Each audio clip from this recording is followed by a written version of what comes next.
The MAPS assessment is an assessment that we give 3 times a year, so the beginning of the year, the middle of the year, end of the year.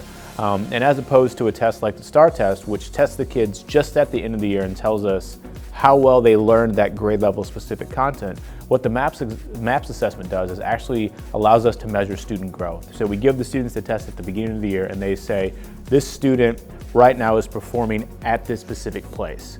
If they get pretty good instruction, by Christmas time they should be at this specific place, and then by the end of the year they should be at this specific place. So what the MAPS assessment does is actually allow us to track individual student growth throughout the year.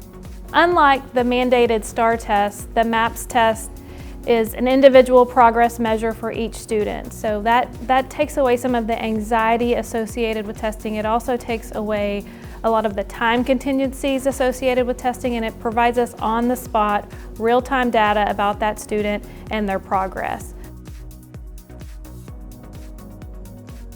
I think one of the things that we love about MAPS is, in addition to providing the campuses with really robust data on the students, we're now going to begin taking advantage of the parent portal.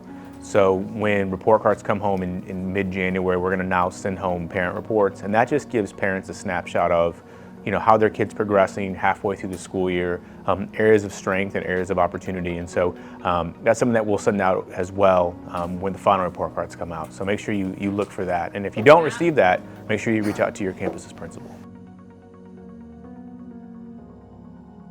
What the data tells us is that our kids in Angleton ISD are getting an education that's preparing them better than a large majority of the students in the United States, and that's something that we are really, really proud of. And that's just not something that we're going to rest on. Our goal is we want to outpace the nation every single year in every single grade in every single classroom, and we want every single student to hit their growth mark. And so we saw tremendous growth in our kindergarten areas, saw growth across the board in every campus and its classrooms and subjects. And so we're just really excited to continue that trend and ensure that all of our students continue to excel.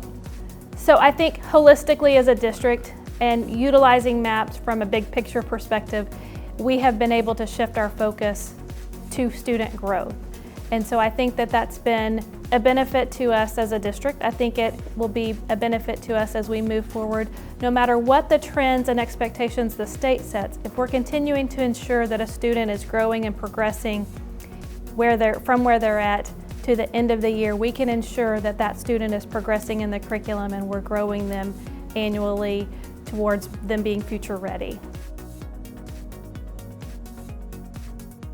We are ever grateful for the partnership with our Board of Trustees. They have upheld our integration of MAPS, and it's really benefited us as we move forward in addressing student growth and ensuring that every student in Angleton ISD has the opportunities that they deserve. If we really want every single student to come here and achieve and do a good job, then we really have to understand every single student and what they need. And I think the MAP is just one more tool in our arsenal that really helps us understand our students.